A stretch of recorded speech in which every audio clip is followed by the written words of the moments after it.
for joining us for the Religion and Public Life program's release of Religion versus Science, What Religious People Really Think. I am Esmeralda Sanchez Salazar, and I am a graduate fellow of the Religion and Public Life program and a second-year PhD student of the Sociology Department here at Rice University. I have the privilege of introducing tonight's speakers and moderators for our event. Tonight we are celebrating the release of Religion versus Science, What Religious People Really Think. This book results from a massive 5-year data collection, including a national survey, participation in 23 churches, mosques, and synagogues, as well as 300 in-depth interviews. I'm excited to be learning from the data and working on articles. Now on to tonight's speakers, including both authors of the book. Elaine Ecklund is the Herbert S. Autry Chair in Social Sciences at Rice, as well as the founding director of the Religion and Public Life program. Christopher Scheitle is an assistant professor of sociology at West Virginia University. We will have two guests moderating the conversation. Reverend Lee Shaw is founding pastor of Houston's First Baptist Church downtown. Rabbi Geoffrey Mitelman is founding director of Sinai and Synapses, an organization devoted to bridging gaps between scientific and religious communities. Please look to your programs for additional biographical information. There you will see that the program in Jewish Studies at Rice is a co-sponsor of tonight's event. We thank them for their generous support.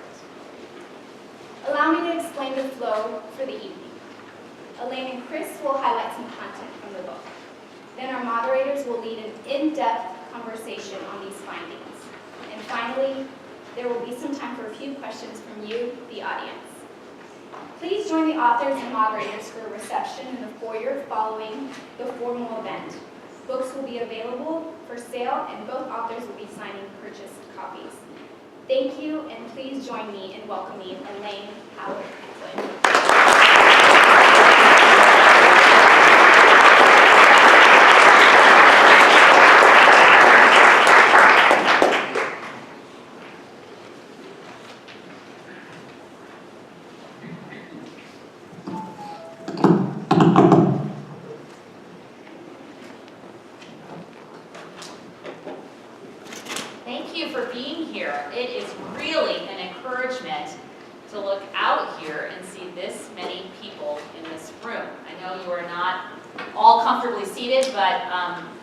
Really appreciate you being here. I know you had other choices about how you could spend your time, so we're honored that you're here with us.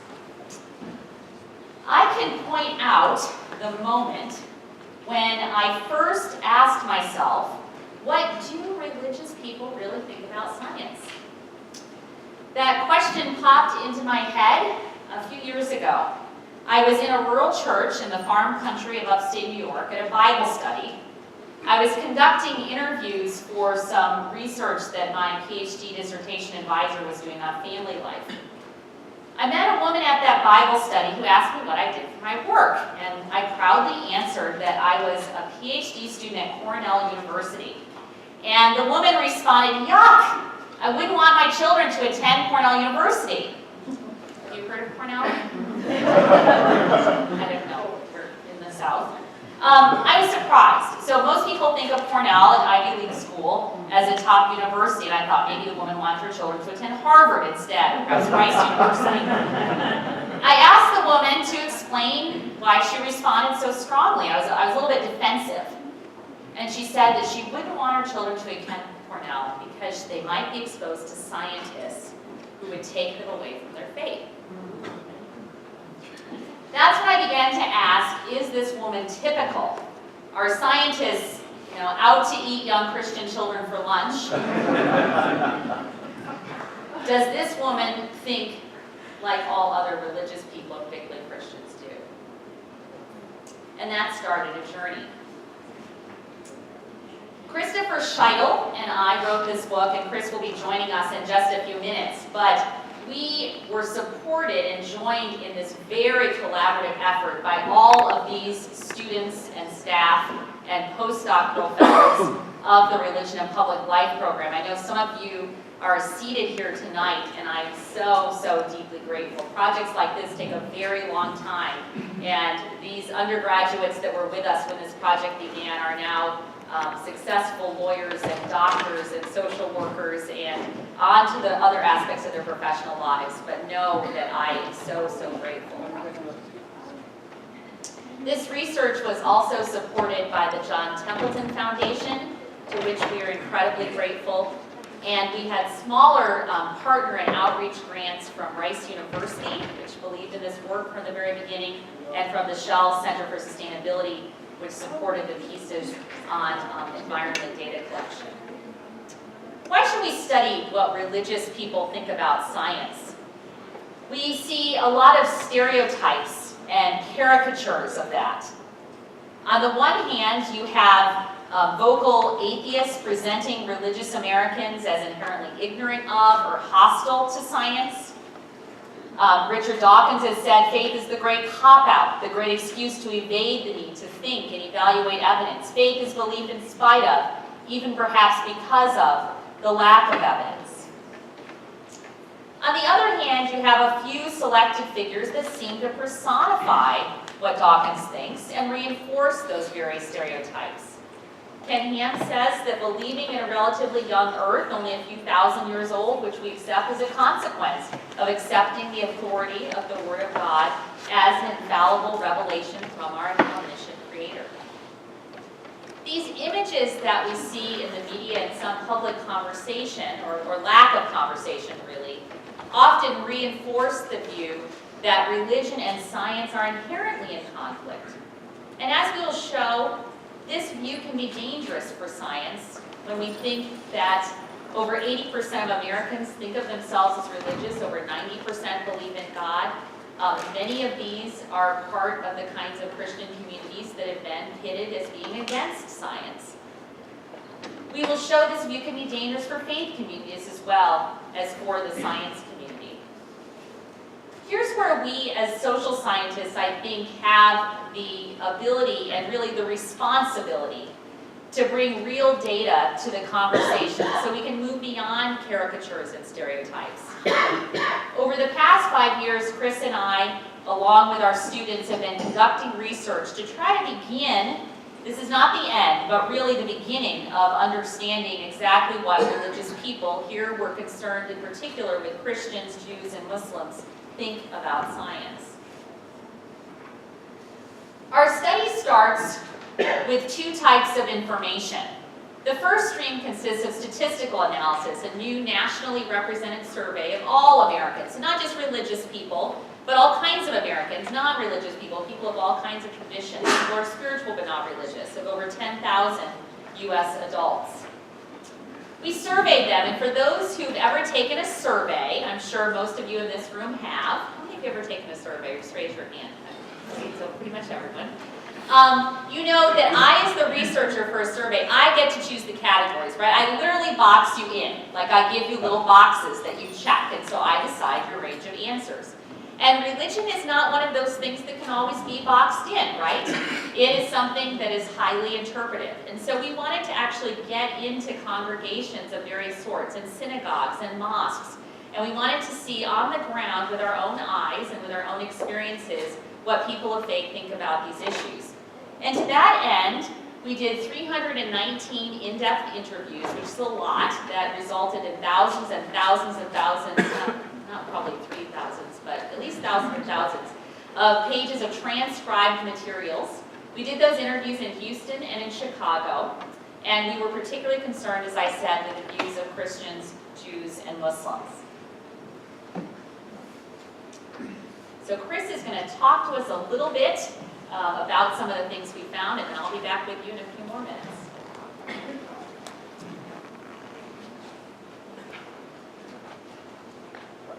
Hello, thank you for coming. So if you think about the most generic or kind of broad stereotype of what religious individuals think about science, you probably get something to the effect of, well, they don't like science, or they have a lot of conflicts with science. And that might take different versions. Maybe some religious individuals view science as the enemy. Maybe some are just not that interested. So our survey included several questions to try to get at general attitudes and interest in science. One question, the results of which are shown up here, asks people to agree or disagree that overall modern science does more harm than good. So essentially higher percentages here would be negative attitudes towards science. You'll see that overall about 15% of US adults say yes, science does more harm than good overall.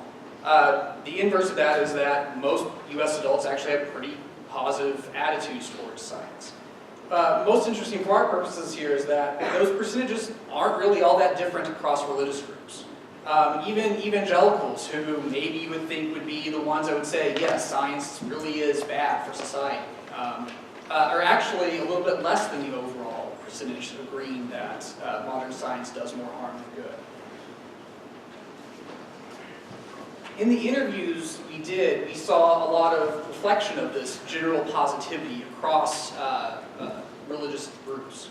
For instance, this is a quote from a Reformed Jew who said, "I know there's a lot science can do to help the human race and to help us. Do I want them to make it to be where I can live 300 years old? No. I think nature needs to take its course, but to help with a disability or coming up with a cure for cancer, I'm all for it."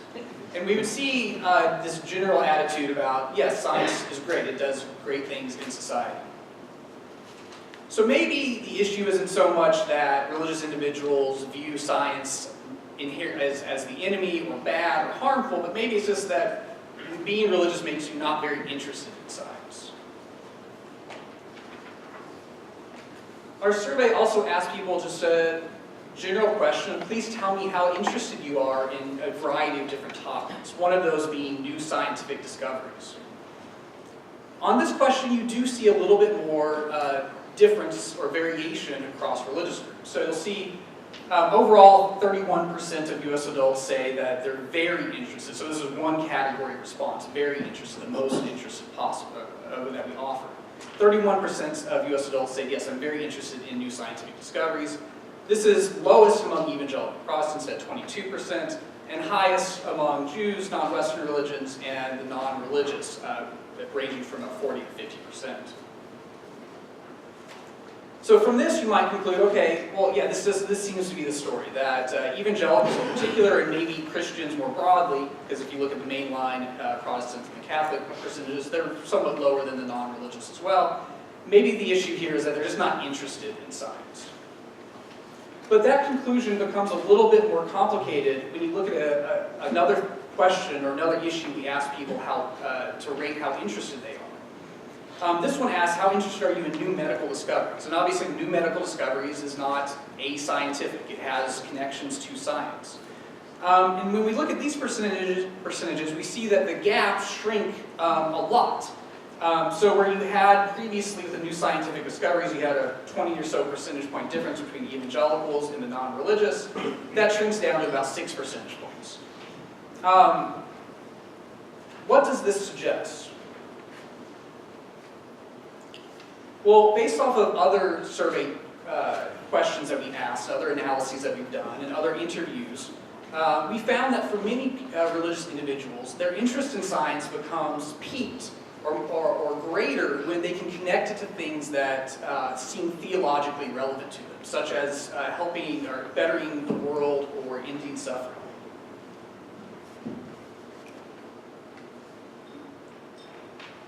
And that issue hints at sort of the larger thesis, or one of the larger conclusions that we make in the book, in that we say that, or we argue that religious individuals' approach or orientation towards science is influenced greatly by their fundamental belief that there is an active God and that humans are sacred. To the extent that science seems to support that or threaten that or have no relationship to that, that often will shape how religious individuals perceive it. You see this dynamic in several areas that we discussed in the book, but today or here we're just going to talk about 3 examples. So one big one that often gets brought up when we talk about religion and science issues is the origins of life broadly, whether that's the universe or human life.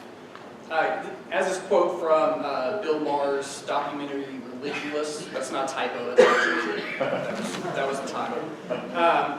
He says at one point, and he actually goes and visits the Creation Museum and so forth, he says, "We've been talking to so many religious people, and many of them believe the earth is 5,000 years old." So, what does our data show about this? Our survey was a little bit unique when you compare it to previous surveys asking about people's views on evolution or the origins of the world. Those questions often will just ask a simple, do you believe in evolution, yes or no? Our survey actually offered 6 different narratives, ranging from what you might think of as kind of a young earth creationism, that basically God created everything in the last 10,000 or so years, all the way to the other extreme that life developed entirely through natural processes. There's no supernatural hand in the process. And instead of just asking people to pick one of them, we asked people to rate each one on how true or untrue they thought it was. And so this allowed us to kind of see how, not only what do people believe, but how committed are they to those different narratives.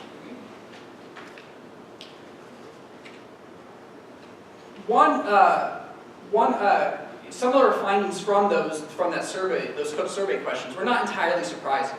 So, for instance, that young Earth creationism narrative was more popular among evangelicals. The purely naturalistic evolutionary narrative was most popular among the non-religious. But what was more surprising is when we looked at people rating how confident they were or how definitely they thought those were true or untrue, and also how many narratives they picked. And what we found is that very few people, non-religious or religious, are particularly committed to any one narrative of the origin of life. What seemed to be the much bigger issue was whether or not a narrative provided some room, just a window of room, to see some sort of role for an act of God. And that ties us back to that larger theme that is the core issue. Not whether the age of the earth or anything like that, but does this narrative about the origins of life provide some role for God? You see this come up in this quote here from one of our interviews with an evangelical Christian who said, "Was a creator behind evolution, or is there a creator or not, is more important. Could a creator use evolution as a means to create man or something? Sure, why not? But I think, is there a creator is a much more important question." And I'm actually, this is handed back to Elaine. She's going to take over from the rest of this. Thank you.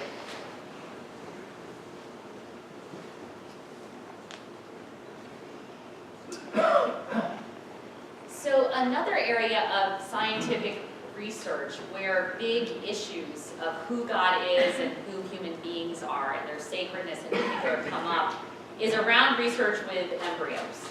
So what we think of as reproductive genetic technologies, a range of technologies related to genetic screening, selection, treatment of embryos, as well as human embryonic stem cell research. So, as some of you may know, cells that are unique because they're able to differentiate or change into all of the specialized cells in the human body. Look for a moment at what the difference religious groups we surveyed think about the morality of destroying embryos, if doing so helps scientists find cures for diseases, versus medical research that uses stem cells from sources that do not involve human embryos. So you look here, we asked on our survey to what extent you think it's morally wrong if scientists destroying human embryos, if doing so helps scientists find cures for diseases, or doing medical research that uses stem cells from sources that do not involve human embryos. So you see that evangelical Protestants, 66% think it's morally wrong to destroy human embryos, if doing so helps scientists find cures for diseases. Catholics, also 50%. Mainline Protestants, 46%. Jews, 28%, all compared to the non-religious at only 20%. Medical research that uses stem cells from sources that do not involve human embryos, much, much lower proportion of people think this is morally objectionable. So coupled with the in-depth interview data that we did, shows that there's a strong indication that religious people think there's something unique about humans. Here's a quote from an evangelical Christian who says, "I don't consider myself extremely knowledgeable but according to the Bible, human life is sacred. And I believe, based on my study of the Bible, that human life begins at conception. So anytime after conception, if you're engaging in a practice that could lead to the destruction of human life, given that definition, I think that's a problem.